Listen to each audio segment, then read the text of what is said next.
আলহামদুলিল্লাহ আলহামদুলিল্লাহ। ছোটোবেলা থেকে আমরা শুনে এসেছি কচুর পাতা, কচুর নাইল, কচুর ডাটা।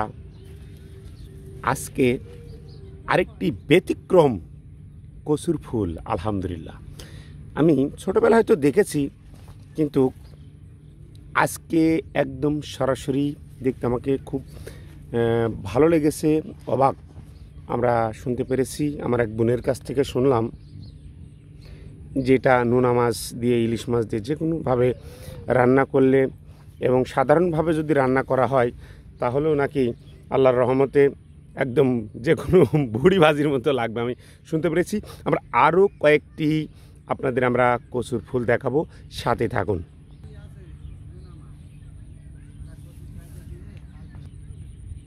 দেশীয় সম্পদ কে না ভালোবাসে, আগানে বাগানে সব জায়গায়।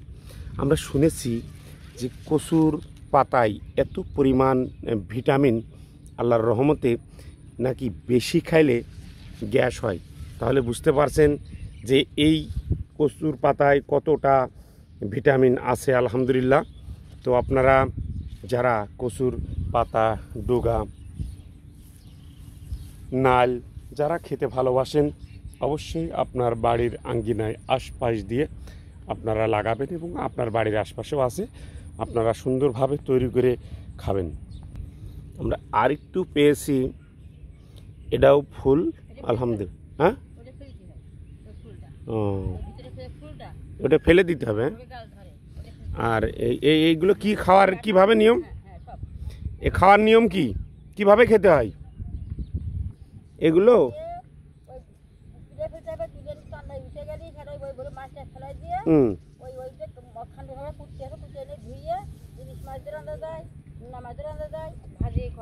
ভাজু করা যায়, তাই না? বাহ, মাশাআল্লাহ, এত সুন্দর লাগছে, আল্লাহর রহমত। আসলে সব কিছুরই ফল ফুল সব কিছুই আছে। চোখের পাতা খাইলে তো চোখের জ্যোতি ভালো রাখে। আর এই যে কালো কচু, এটা তো কালো কচুর ডাটা মিষ্টি মিষ্টি লাগে, তাই না? এটাও একটি ফুল হয়েছিল, এটাও নষ্ট হয়ে গেছে। যাই হোক, আপনাদেরকে আমরা অনেক দিন পর সুন্দর কিছু দেখাতে পারলাম ঝিনাইদহ সদর বিষয়খালী। আজ এ পর্যন্ত, সকলে ভালো থাকবেন, সুস্থ থাকবেন। আল্লাহ হাফেজ।